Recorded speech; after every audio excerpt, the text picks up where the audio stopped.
Hello student, स्वागत है आप सभी का एक बार फिर से हमारे इस ऑफिशियल यूट्यूब चैनल में जिसका नाम है एसोल सॉल्यूशन। मैं चंदन कुमार हाजिर हूँ आप सभी के सामने अपनी एक और नई वीडियो के साथ। सो गाइस, आज के इस नई वीडियो में हम बात करेंगे उन सभी स्टूडेंट्स के लिए जो मास्टर ऑफ पॉलिटिकल साइंस के स्टूडेंट्स हैं, एमपीएस कोर्स के स्टूडेंट्स हैं। उन सभी के पास में एमपीएस 004 यानी comparative politics issues and trends, यानी हिंदी में कहें तो तुलनात्मक राजनीति, मुद्दे और प्रवृत्ति का सब्जेक्ट है। तो आज की नई वीडियो उन सभी स्टूडेंट्स के लिए मोस्ट इंपॉर्टेंट रहने वाली है, क्योंकि आज हम बात करने वाले हैं ऑल इंपॉर्टेंट क्वेश्चंस की जो आपके एग्जाम में पूछे जाएंगे। जैसा कि आप सभी के एग्जाम में MPS 001, MPS 002 में दोनों पेपरों में जो क्वेश्चंस आए, हमने जो क्वेश्चंस बताए थे उन्हीं में से आए। और साथ ही साथ में पेपर में कैसा बदलाव हो सकता है मैंने आपको ये भी बताया था।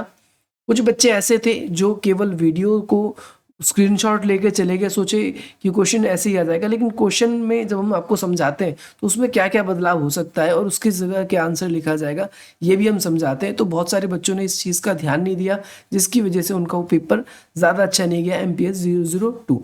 तो इस वीडियो को पूरा देखें, अच्छे से समझे, तभी आप लोग केवल 30 मिनट के अंदर पूरा का पूरा पेपर अच्छे तरीके से कर पाएंगे और समझ पाएंगे कि कैसे पेपर हमारा होगा और क्वेश्चन पेपर हमें कैसे अटेंड करना चाहिए। तो चलिए स्टार्ट करते हैं, क्योंकि इस पूरी की पूरी वीडियो के अंदर जो क्वेश्चंस मैंने आप सभी के सामने डिस्कस किए, जैसा कि पहला क्वेश्चन आपकी स्क्रीन पर है, इसको 2 लैंग्वेज में रखा है, इंग्लिश और हिंदी। अगर आप इस वीडियो के डिस्क्रिप्शन बॉक्स में देखेंगे तो आप इसका PDF डाउनलोड करने का लिंक मिल जाएगा, बाकी आप यहाँ से भी इसको कर सकते हैं।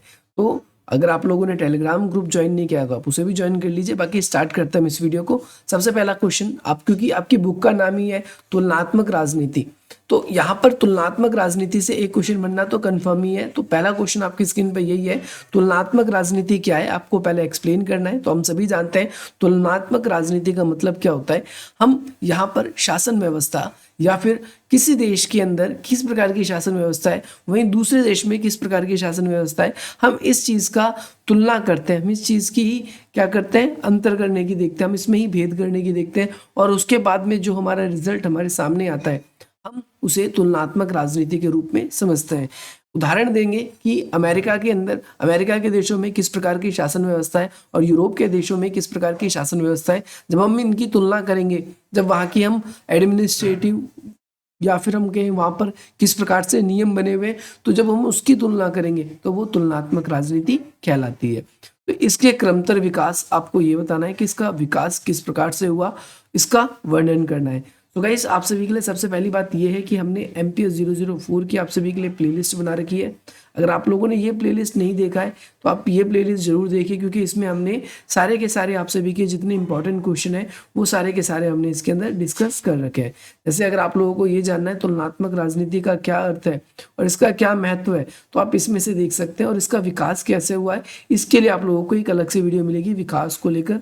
तो यहाँ पर हम तुलनात्मक राजनीति किसे कहते हैं ये आपको आंसर मिल जाएगा। आपसे पेपर में क्वेश्चन ये ऐसे भी पूछता है, राजनीतिक शास्त्र में तुलनात्मक विधि के महत्व को बताइए। तो क्वेश्चन इस तरीके से अलग अलग क्वेश्चन आता है, जैसे आपको तुलनात्मक राजनीति किसे कहते हैं ऐसे क्वेश्चन, और इसका महत्व बताइए, या फिर इन दोनों क्वेश्चनों को मिला के आपके पेपर में यहाँ पर क्वेश्चन, तीसरा क्वेश्चन मैंने आप लोगों के लिए बनाया, जैसा कि राजनीतिक विज्ञान में तुलनात्मक राजनीति के एक तो उद्भव यानी किस प्रकार से इसकी शुरुआत हुई, एक तो ये आपसे पूछा गया है, और इसका फिर आपसे महत्व भी पूछा गया है, जो कि हमने इस वीडियो में बिल्कुल अच्छे तरीके से आप लोगों के लिए डिटेल से वर्णन कर रखा है। केवल 15 मिनट में इस पूरे क्वेश्चन को हमने एक्सप्लेन कर रखा है। यहाँ पर 113 लोगों ने लाइक किया है, 4 लोगों को पता नहीं क्यों पसंद नहीं आया, 3000 से ज़्यादा लोगों ने इसको देखा है।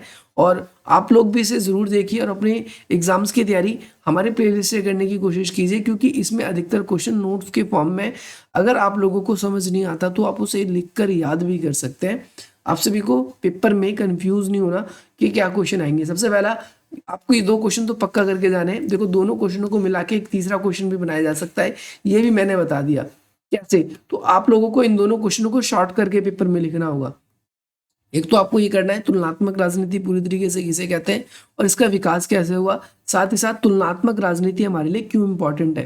क्योंकि आप सभी सिर्फ इंपॉर्टेंट क्वेश्चन को तलाश रहे हैं, तो इंपॉर्टेंट क्वेश्चन ही यहाँ पर डिस्कस होंगे।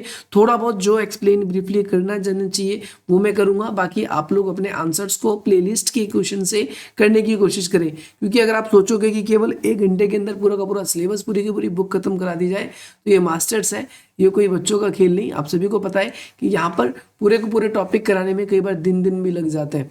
कई बार ये दिन लगने का मतलब ये है कि कई दिनों में लेक्चरर आपके क्लास के अंदर वो टॉपिक्स को कंप्लीट करवाते हैं। तो आप लोग सोचो कि 2 घंटे में पूरा पेपर पूरा हम कर ले, तो वो चीज़ पॉसिबल है भी नहीं। बस यहाँ पर आप इंपॉर्टेंट क्वेश्चन देख सकते हैं जो आपके पेपर में रिपीट होंगे।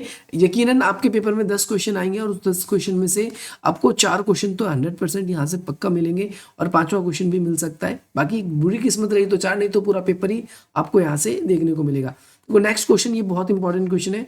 ऊपर जो मैंने 3 क्वेश्चन बताए उसमें से एक क्वेश्चन कंफर्म आना है आपके पेपर में। यहाँ से भी ये क्वेश्चन आप लोगों के कंफर्म आएगा। जैसे राज्य की उत्पत्ति के कुछ सिद्धांत आपसे पूछे हुए हैं, इसमें जैसे मार्क्सवादी सिद्धांत है, मार्क्सवादी सिद्धांत है, ये पेपर में एक बहुत बार पेपर में रिपीट होता है। एक आप सभी का गांधीवादी सिद्धांत है, एक आप सभी का सामाजिक समझौते का सिद्धांत है, एक आप सभी का ऐतिहासिक विकास का सिद्धांत है। 5 सिद्धांत है कुल राज्य की उत्पत्ति का। हमने राज्य की उत्पत्ति को लेकर भी वीडियो बना रखी है, अगर आप लोगों ने नहीं देखा है तो आप इस वीडियो को जरूर देखें, क्योंकि राज्य की उत्पत्ति को लेकर पेपर में क्वेश्चन बनता है। जैसे राज्य के स्वरूप को क्या समझते हैं और राज्य की उत्पत्ति को लेकर विभिन्न दार्शनिकों ने कौन कौन से विचार दिए हैं, है ना। यहाँ पर हमने ये 2 देखो, एक तो ये सामाजिक समझौते का सिद्धांत है, ऐतिहासिक विकासवाद का सिद्धांत है, सामाजिक समझौते का सिद्धांत है। इन 3, 4, 5 वीडियो में हमने राज्य के जो ये वीडियो बना रखे हैं, इसके अंदर हमने पूरी तरीके से इसको एक्सप्लेन कर रखा है। अगर आप लोगों ने नहीं देखा है तो आप पहले इस वीडियो को जरूर देखिए, जिसमें आपको कंप्लीट मिल जाएगा। फिर भी अगर आप लोगों के मन में कोई डाउट रहता है, कोई क्वेश्चन रहता है, किसी समझ नहीं आया, तो आप कमेंट कीजिए। आप लोगों के लिए वीडियो बनानी होगी तो हमारी ओर से वीडियो भी बना दी जाएगी। बाकी मैं अपनी तरफ से जो भी इंपॉर्टेंट रहेगा उसकी वीडियो तो मैं आप लोगों के लिए लेकर आ ही रहा हूँ। नेक्स्ट क्वेश्चन है, लोकतांत्रिक शासन तंत्र में नौकरशाही की क्या भूमिका है। देखो, ये बहुत इंपॉर्टेंट क्वेश्चन है। नौकरशाही को लेकर 3 क्वेश्चन आपके पेपर में बन रहे हैं।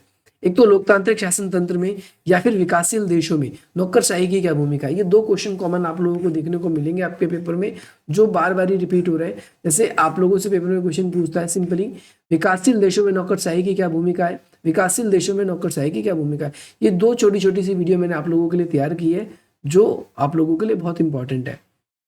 नौकरशाही को लेकर आप सभी के मैक्स वेबर के भी सिद्धांत पूछे जाते हैं, उसके बारे में भी हम चर्चा करेंगे, वो भी पेपर में बहुत बार पूछा जाता है। ये क्वेश्चन बहुत इंपॉर्टेंट है, इस क्वेश्चन को भी आपको करके जाना है। डेविड ईस्टन के सामान्य व्यवस्था के सिद्धांत के प्रमुख तत्वों की आलोचना करनी है। एक तो आलोचना वाला क्वेश्चन है और एक सिंपल वाला क्वेश्चन है। तो डेविड ईस्टन का अवगत और निर्गत सिद्धांत जो है, सामान्य व्यवस्था का सिद्धांत जो है, इसको आप लोगों को पक्का करना है। ये क्वेश्चन एकदम बिल्कुल बेस्ट क्वेश्चनों में से है जो आपके पेपर में पूछा जा सकता है। देखो, मैंने कहा था नौकरशाही पर मैक्स वेबर या फिर सिंपली वेबर या फिर मैक्स भी लिखा सकता है। ऐसे मैक्स के सिद्धांत का मार्क्सवादी विचारों के साथ अंतर कीजिए। पहली बात तो मार्क्सवादी लोग ब्यूरोक्रेसी को लेकर क्या डिमांड करते हैं, तो देखो मैक्स वेबर की नौकरशाही की आलोचना यहाँ पर हमने ये किरदार की है। और नॉर्मली अगर मैक्स वेबर के सिद्धांत की बात करें तो वो भी हमने एक्सप्लेन कर रखा है। अगर आप लोगों ने नहीं देखा है तो आप देख सकते हैं। हजारों बच्चों ने इस वीडियो को देखा है और अपने एग्जाम में अच्छे मार्क्स लेकर आए इन क्वेश्चनों को लेकर, क्योंकि ये क्वेश्चन आपके पेपर में पक्का आता है। मार्क्सवादी सिद्धांत आप सभी को पता है, वो कहते हैं नौकरशाही जैसी कोई चीज़ नहीं होनी चाहिए, क्योंकि नौकरशाही पर केवल अमीरों का वर्चस्व होता है और अमीर लोग क्या करते हैं, अपने हिसाब की पॉलिसी बनाते हैं। इसमें गरीब लोग, गरीब जनता वो हमेशा पिसती है, वो हमेशा केवल अपनी सरकार को केवल वोट डालती है और पब्लिक भी वो चाहकर भी कुछ नहीं कर सकती। इसीलिए सभी लोगों को क्या करना होगा, एक साथ एकजुट होना होगा, एक इकट्ठा होना होगा और इसके बाद जो क्रांति सर्वहारा वर्ग करेगा वो क्रांति यकीनन सबके लिए फायदेमंद होगी। तो वो मार्क्सवाद की अगर हम बात करें तो ये सभी प्रकार की नौकरशाही का विरोध करते हैं, लेकिन मैक्स वेबर जो है वो नौकरशाही के गुण भी बताता है, अवगुण भी बताता है। सबसे बड़ी बात है नौकरशाही होना क्यों इंपॉर्टेंट है, कि मैक्स वेबर जैसे सिद्धांत नहीं हमें पूरी तरीके से स्पष्ट किया है, ये आपको याद रखना है। नेक्स्ट क्वेश्चन आपकी स्क्रीन पर है, क्वेश्चन नंबर 8 है वैश्वीकरण। वेरी वेरी इंपॉर्टेंट टॉपिक, आपको इससे क्वेश्चन पेपर में देखने को पक्का मिलेगा। वैश्वीकरण के युग में निर्जातीय आंदोलन की घटना को समझाइए। जैसे आज का युग है, इसमें जो निर्जातीय, जो आपके एथनिक पर्सन्स हैं, उनका क्यों इतना ज़्यादा आंदोलन हो रहा है। तो मैं बात करूं, जो एथनिक लोग हैं ये बहुत ज़्यादा आंदोलन कर रहे हैं। इसके पीछे कई सारे कारण हैं। इसके पीछे सबसे पहला कारण मैं बताऊं कि भाई वैश्वीकरण के आने से जो ये निर्जातीय लोग हैं, इनकी सबसे बड़ी पहचान है इनकी संस्कृति, इनका कल्चर, और इनका कल्चर खत्म होने के कगार पे आ रहा है। इनके ऊपर भाषा से संबंधित बदलाव देखने को मिल रहे हैं, इनका रहन सहन में बदलाव देखने को मिल रहा है, इनका खान पान में बदलाव, जो इनकी पहचान थी वो पहचान वैश्वीकरण के आने की वजह से छिनती जा रही है। और इस वजह से बहुत सारे निर्जातीय लोग जो है वो अपने ट्रेडिशंस को फॉलो नहीं कर पा रहे, अपने रिचुअल्स को फॉलो नहीं कर पा रही, जिसकी वजह से वैश्वीकरण के दौर में इनका विरोध होना हमें एक स्वाभाविक सी बात नजर आ रही है। तो आपको इस तरीके से क्वेश्चन को बिहाव बनाकर इसका आंसर आगे लिखना है। नेक्स्ट क्वेश्चन करें तो विकासशील देशों में नौकरशाही की विशेषताओं को बताइए। भाई बहुत इंपॉर्टेंट क्वेश्चन है, मैंने बताया है भाई एक तो लोकतांत्रिक देशों में आपसे भी पूछा जाएगा और एक विकासशील देशों में पूछा जाएगा। तो विकासशील देशों में नौकरशाही की क्या भूमिका है, ये वाली वीडियो भी मैंने आप लोगों के लिए बना रखी है, आप ये वाली वीडियो भी जरूर देखें। हालांकि ज्यादा बड़ी वीडियो नहीं है आप लोगों के लिए, देखो 100% लोगों ने लाइक किया है, इसका मतलब 72 लोगों ने लाइक किया है और 2000 लोगों ने देखा है। ज्यादा नहीं, केवल 5 से 6 मिनट की वीडियो है, क्योंकि मेरे को पता है आपका समय बहुत ज्यादा कीमती है, उसमें हमने ज्यादातर इंपॉर्टेंट बातों को ही डिस्कस किया है। नेक्स्ट क्वेश्चन है बहुसंस्कृतिवाद। बहुसंस्कृतिवाद का मतलब क्या होता है, एक ऐसा स्थान जहां पर किसी हम एक कल्चर को प्रमोट नहीं करते, किसी एक कल्चर की बात नहीं करते, इसकी आधारभूत विशेषता क्या है। ये क्वेश्चन इंपॉर्टेंट है, लेकिन मैंने अभी तक इसको पूरी तरीके से एक्सप्लेन नहीं किया है। जल्दी आप सभी को ये वीडियो मिलने वाला है, मैं आप लोगों के लिए ये जल्दी अपलोड करूंगा, आप ये वाला क्वेश्चन भी करके जाएंगे, इंपॉर्टेंट है। नेक्स्ट क्वेश्चन है आप सभी के लिए वेरी वेरी इंपॉर्टेंट क्वेश्चन, ये भी इंपॉर्टेंट है। संघवाद का अर्थ बताइए। देखो मैंने बता रखा है व्हाट इज फेडरलिज्म, आप लोगों को दिख जाएगा। देखो संघवाद का क्या अर्थ है, यहाँ पर पहले आप संघवाद को समझ लेंगे। फेडरलिज्म क्या है, जैसे मैं बता भी देता हूँ कि संघवाद जहां पर हम देखते हैं 2 या 2 से अधिक स्तर पर शासन व्यवस्था संघवाद कहलाती है। इसमें शक्ति का विभाजन होता है। संघवाद उस देश में देखने को अधिकतर मिलता है जहां पर लिखित रूप से संविधान होता है, क्योंकि संघवाद के अंदर सबसे इंपॉर्टेंट बात यह है कि भाई जो भी नियम कायदे कानून है वो लिखित रूप में होनी चाहिए। लिखित रूप में क्यों होनी चाहिए, आपके मन में सवाल आएगा, क्योंकि हम शक्तियों का विभाजन करते हैं, और जब भी हम शक्तियों का विभाजन करते हैं केंद्र और राज्य के बीच में, तो यहाँ पर सारी शर्तें लिखी होनी आवश्यक है। अगर शर्तें लिखी नहीं होगी तो उसके बीच में मतभेद जैसी स्थिति उत्पन्न हो सकती है। इसीलिए संघवाद के अंदर संविधान लिखित रूप में होना चाहिए। संघवाद 2 प्रकार का होता है, मैंने बताया। कई बार देश ही अपने टुकड़े कर लेता है, जैसे भारत है, भारत ने अपने खुद के टुकड़े कर रखे हैं, और कई बार कई देश मिलकर क्या करते हैं, किसी एक को केंद्र बनाते हैं और उसके द्वारा बनाए गए नियम कायदे कानून सब पर लागू होते हैं। और इसने क्या किया है, आर्थिक और राजनीतिक रूप से एकीकरण करने में क्या भूमिका रही है। तो संघवाद की वजह से केंद्र और राज्य दोनों संतुलन बना के काम करते हैं। संघवाद के अंदर हम देखते हैं कि केंद्र सरकार जब पॉलिसीज बनाती है वो किसी एक राज्य सरकार को देख के नहीं, बल्कि सभी राज्य सरकारों को देख के बनाती है। अब यहाँ पर हम राजनीतिक और आर्थिक संतुलन इस हिसाब से भी देखते हैं, क्योंकि जो केंद्र सरकार है जब वो पॉलिसी बनाती है तो इस चीज़ का ध्यान रखती है कि किस राज्य में अधिक संसाधन है, किस राज्य में बिल्कुल संसाधन नहीं है, किस राज्य को अधिक ध्यान देना चाहिए। तो ये सारी की सारी चीज़ें आप लोगों को पक्का करना है। नेक्स्ट क्वेश्चन आप सभी के लिए, ये भी वेरी वेरी इंपॉर्टेंट क्वेश्चन है, हो सके तो आपके पेपर में दिखेगा। ग्रामसी के नागरिक समाज के सिद्धांत को परिभाषित कीजिए। नागरिक समाज को लेकर ग्रामसी के क्या विचार है, देखो ये आपको मिल जाएगा क्वेश्चन। ग्रामसी के नागरिक समाज पर विचार, जो कि केवल मैंने 11 मिनट के अंदर ही बता रखा है, और यहाँ पर भी 200 कुछ लोगों ने इसको लाइक किया है, तो आप लोग इसको जरूर देखें, ये भी आप लोगों के लिए बहुत इंपॉर्टेंट वीडियो है। नेक्स्ट क्वेश्चन है राजनीतिक दल। दल व्यवस्था किसे कहते हैं। सबसे पहली बात तो दल व्यवस्था को एक्सप्लेन कर रखा है, और इसमें द्विदलीय व्यवस्था और बहुदलीय व्यवस्था के बारे में कंपैरिजन पूछा गया है। तो यहाँ पर मैंने एक दलीय व्यवस्था, 2 दलीय व्यवस्था, और यहाँ पर दल की उत्पत्ति के कारण बहुदलीय व्यवस्था, मैंने ये इसके गुण और दोष सब कुछ बता रखे हैं। 2 दल के गुण और दोष सब कुछ बता रखे हैं। अगर आप लोगों ने नहीं देखा है तो आप देख लीजिए, क्योंकि ये इंपॉर्टेंट वीडियो है जो कि आप लोगों के लिए हमने समझा चुके हैं पहले से ही, तो वहां पर जाकर देखिए। अगला क्वेश्चन है आपका, आमंड के दृष्टिगत संरचनात्मक कार्यात्मक के मुख्य विचारों का आलोचनात्मक परीक्षण कीजिए। ये भी इंपॉर्टेंट क्वेश्चन है। या तो आपसे डेविड ईस्टन का सिद्धांत पूछता है, आलमंड का सिद्धांत पूछता है, या फिर आपका एक फ्रेमवर्क वाला सिद्धांत पूछता है, वो भी बहुत इंपॉर्टेंट है, जो कि आगे हमने क्वेश्चन में ऐड भी कर रखा है। देखो निर्जातियों को लेकर ये क्वेश्चन पक्का आएगा। निर्जातीय वाला एक क्वेश्चन ऊपर मैं डिस्कस करा चुका हूँ, और यहाँ पर एक और क्वेश्चन है निर्जातीयता राष्ट्रवाद, यानी जो ऐसे लोग जो एथनिक है, जो कम संख्या में, जो अपनी पहचान के लिए संघर्ष कर रहे हैं, वो राष्ट्रवाद और राष्ट्र निर्माण पर इसके प्रभाव बताइए। यानी निर्जातीय तो केवल अपनी संस्कृति, अपने कल्चर की बात करते हैं, लेकिन ये राष्ट्र निर्माण में कई बार चुनौती भी बन जाते हैं, राष्ट्र की एकता के लिए कई बार चुनौती भी बन जाते हैं। तो ये वाला कॉन्सेप्ट आप लोगों को याद रखना है। ये भी पेपर में आप लोगों के बार बार क्वेश्चन आ रहा है और ये भी अब क्या आने की उम्मीद है।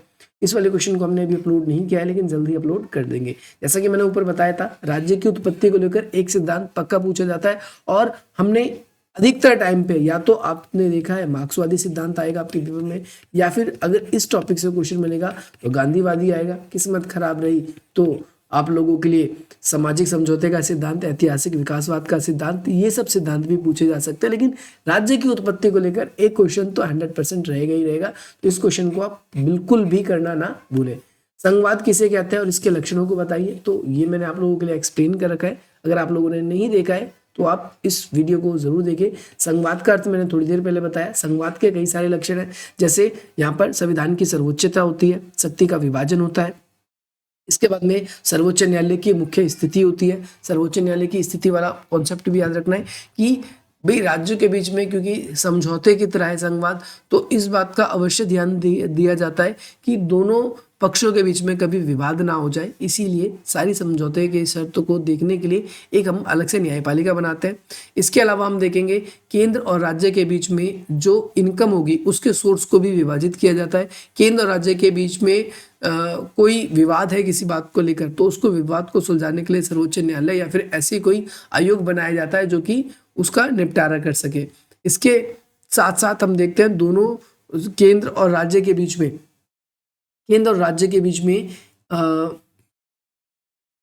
विषयों का भी हस्तांतरण अगर करना चाहिए तो वो किया जाता है। आप सभी को याद रखना है। नेक्स्ट क्वेश्चन है हित समूह बनाम दबाव समूह। हित समूह और दबाव समूह, ये ध्यान रखना है। दबाव समूह एक ऐसे समूह को या एक ऐसे ग्रुप्स को हम कहते हैं जो कि राजनीति से कोई संबंध नहीं रखते, लेकिन फिर भी ये जनता के हित में काम करते हैं। इनका बेसिकली जो पर्पस है वो राजनीतिक कंट्रोल लाना नहीं, बल्कि समाज में लोगों की भलाई करना है। तो इसमें हित समूह और जो दबाव समूह है, इन दोनों के बारे में आप सभी को डिफरेंस करना है। ये वीडियो भी मैंने आप लोगों के लिए बना रखी है। अगला क्वेश्चन जो ये है, ये भी इंपॉर्टेंट क्वेश्चन है। देखो ये वाला क्वेश्चन जो है हित समूह और दबाव समूह, ये आप लोगों के लिए शॉर्ट नोट के लिए, और जो नीचे क्वेश्चन आप लोग देख रहे हो निर्भरता का सिद्धांत, इसकी आलोचनात्मक, ये शॉर्ट नोट और लॉन्ग क्वेश्चन दोनों के लिए। ये दोनों ही क्वेश्चन में आप सभी के पेपर में पूछा जाता है। नेक्स्ट क्वेश्चन है, देखो ग्रामसी के नागरिक समाज पर क्या विचार है। अगर आपने ये पढ़ रखा है और आपको ये क्वेश्चन नहीं आता तो आप ग्रामसी के नागरिक समाज पर विचार लिख सकते हो। क्यों? क्योंकि लोकतांत्रिक व्यवस्था में नागरिक समाज क्या होता है। नागरिक समाज, ये नागरिक समाज जब आप बोलोगे तो अलग क्वेश्चन है, ये बिल्कुल अलग क्वेश्चन बिल्कुल भी नहीं है। नागरिक समाज अगर आप लोगों ने दबाव समूह के बारे में पढ़ रखा है तो ये घुमाकर आपसे वही चीज पूछी जा रही है। अब जो बच्चा पेपर बिल्कुल भी वीडियो देखते नहीं, वो सोचेगा केवल इंपॉर्टेंट क्वेश्चन मुझे पता चला मैं कर लूँ, तो वो इंपॉर्टेंट क्वेश्चन केवल देख के कुछ नहीं कर सकता, क्योंकि उसे क्वेश्चन का एक लहजा नहीं पता होगा कि किस क्वेश्चन में किस जगह के मैं पॉइंट डाल सकता हूँ, कौन सी चीज। क्योंकि ऐसा नहीं है कि आपने निर्भरता का सिद्धांत नहीं पढ़ा, आपने निर्भरता का सिद्धांत MPS 002 में पढ़ा है। आपने हित समूह दबाव समूह के बारे में भी पढ़ रखा है, आपने संघवाद के बारे में पहले पढ़ रखा है, आपने राज्य की उत्पत्ति के बारे में पढ़ रखा है, आपने निर्जातीयता के बारे में पढ़ रखा है, आपने अगर मैं बात कहूँ तो दल व्यवस्था के बारे में पढ़ रखा है। लेकिन कैसे करना है, कौन कौन से पॉइंट लिखने से हमें अच्छे नंबर मिल सकते हैं, इस चीज को आप लोगों को अच्छे तरीके से क्लियरली पहले समझना पड़ेगा कि क्वेश्चन है क्या। तो इसमें आप सभी को समझ में आ गया होगा कि दबाव समूह वाले पॉइंट जो है वो हम नागरिक समाज में भी इसमें लिख सकते हैं। अब आप दोनों टॉपिक्स को अच्छे से कर लोगे तब आपको पता चलेगा यार तो बिल्कुल सेम था, थोड़ी बहुत चीजें अलग थी मेरे लिए। अगला क्वेश्चन भी इंपॉर्टेंट है। लोकतंत्र और ब्यूरोक्रेसी को देखकर आप क्वेश्चन देख रहे हो पेपर में बनता है। अगर सपोज दैट आपके मन में सवाल है, अगर यार उससे क्वेश्चन ही नहीं बना तो क्या होगा, फिर आपके पेपर में एक क्वेश्चन बनेगा जिसमें आपसे किसी एक शासन तंत्र के बारे में पूछा जाएगा या फिर किसी शासन तंत्र की तुलना कराई जाएगी। जैसे अधिनायक शासन तंत्र के स्वरूप का परीक्षण कीजिए, वह तानाशाही से कैसे भिन्न है। तो यहाँ पर अधिनायक शासन व्यवस्था को पहले आपको बताना है, सैन्य तंत्र के बारे में, और फिर यहाँ पर आप लोगों को क्या करना है, तानाशाही से उसका कंपैरिजन करना है। तो तानाशाही शासन व्यवस्था और अधिनायक शासन व्यवस्था, इसमें आपको तुलना करनी है। ये क्वेश्चन कब आ रहा है, जब मैक्स वेबर के बारे में क्वेश्चन नहीं आ रहा या विकासशील देशों में हम ब्यूरोक्रेसी के बारे में नहीं पूछा जा रहा, अब ये क्वेश्चन आपके पेपर में आ रहा है। तो यहाँ पर आप लोगों को ये क्वेश्चन करके जाना है। जैसे पेपर में अब ये नहीं क्वेश्चन आएगा तो आपसे क्या पूछा जा सकता है, लोकतंत्र और तानाशाही के बीच में अंतर बताइए। तो दोनों क्वेश्चन आप सभी के लिए इंपॉर्टेंट है। दोनों क्वेश्चनों को इस तरीके से आप लोगों को प्रिपेयर करना है ताकि आप अपने पेपर में ये नहीं तो वो आएगा, वो नहीं तो ये आएगा। ये वाला क्वेश्चन आप लोगों के लिए MPS 003 के लिए भी इंपॉर्टेंट है जो आपका पेपर है, संघवादवाद क्या है या संविधानवाद क्या है, और अमेरिका तथा ब्रिटेन के संविधान की तुलना करें। जब आप पार्टी सिस्टम की दोनों की तुलना कर रही होगी, 2 दलीय व्यवस्था और बहुदलीय व्यवस्था या 1 दलीय व्यवस्था, तो उसमें थोड़ा बहुत आप लोगों को ब्रिटेन और कहाँ के, फ्रांस के, ब्रिटेन और अमेरिका के क्या देखने को मिलेंगे, संविधान या फिर उनके नियमों के अंदर थोड़ी बहुत तुलना देखने को मिलेगी। नेक्स्ट क्वेश्चन है, क्वेश्चन नंबर 24 है। इसमें आपसे पूछा गया है कि भाई सर्वाधिकारवाद सत्ता के स्वरूप की चर्चा कीजिए। सर्वाधिकार सत्ता की स्वरूप की चर्चा करनी है, और यहाँ पर बेसिकली आपको क्या करना है, सैन्यवाद जो है इसको अच्छे तरीके से करके जाना है, ये वाला क्वेश्चन है। नेक्स्ट क्वेश्चन है निर्जातीय समूह। एक देखो निर्जातीय समूह से ये क्वेश्चन भी बन सकता है आपके पेपर में। निर्जातीय समूह का उदाहरण लेते हुए निर्जातीय राष्ट्रवाद की संकल्पना को परीक्षण कीजिए। तो निर्जातीय राष्ट्रवाद की संकल्पना, ये क्वेश्चन, और कोई बच्चा अगर निर्जातीय वाला ये वाला क्वेश्चन देखेगा तो वो बोलेगा ये क्वेश्चन मतलब पढ़ा पढ़ा तो लग रहा है। देखो निर्जातीय सेम ही क्वेश्चन है, लेकिन क्वेश्चन इस तरीके से भी पूछा जा सकता है, निर्जातीय राष्ट्रवाद और राष्ट्र निर्माण के प्रभाव को विश्लेषण कीजिए। क्वेश्चन सेम ही है, लेकिन पूछने का तरीका देखो कितना बेहतरीन है इसका, कि बच्चा सोचेगा कि यार ये तो क्वेश्चन हमने किया ही नहीं, ये क्वेश्चन तो हमें तैयार ही नहीं है। तो ये क्वेश्चन दोनों सेम है, कुछ अलग नहीं है। अगला है सामुदायिक रूपता और राष्ट्र निर्माण में निहित समुदाय रूपता। अब ये क्वेश्चन और ऊपर वाला क्वेश्चन ये भी ऑलमोस्ट सेम ही है। समुदाय रूपता का मतलब एक ऐसे समुदाय से है जो कि समाज में एथनिक है, ये आपको याद रखना है। और इसने राष्ट्र निर्माण में किस प्रकार से भूमिका निभाई है, आप लोगों को ये भी क्वेश्चन याद रखना है। नेक्स्ट, ये इंपॉर्टेंट क्वेश्चन है, कम पूछा गया है लेकिन इंपॉर्टेंट है। राष्ट्रवाद के अध्ययन के लिए विभिन्न दृष्टिकोण बताना है। राष्ट्रवाद को अगर हमको जानना हो तो हम कौन कौन से दृष्टिकोण को पढ़ें, किस किस का विश्लेषण करें, क्या क्या चीजें पढ़ें, ये आप लोगों के लिए इंपॉर्टेंट है। एक आप लोगों को ये क्वेश्चन वैसे मैंने ऊपर ही बताया था कि आलमंड के जो कॉन्सेप्ट या फ्रेमवर्क वाला क्वेश्चन है, ये भी आपसे पेपर में बहुत बार पूछा जाता है, तो ये क्वेश्चन भी मैं आप लोगों के लिए जल्दी अपलोड करूंगा।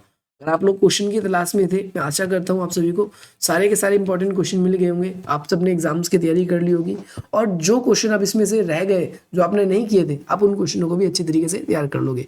अगर आप लोग हमारे साथ जुड़ना चाहते हैं, आप इस नंबर के थ्रू हमसे जुड़ सकते हैं, अपना कोई डाउट क्लियर करा सकते हैं, आपको कोई कॉन्सेप्ट की वीडियो चाहिए आप वीडियो मांग सकते हैं, आप लोग हमसे इंस्टाग्राम पर हमको फॉलो कर सकते हैं। डिस्क्रिप्शन बॉक्स में कुछ वेरियस लिंक है, आप उन लिंक्स पे भी हमसे जुड़ सकते हैं। बाकी मिलते हैं हम आप सभी से अपनी अगली वीडियो में। जय हिंद, जय भारत।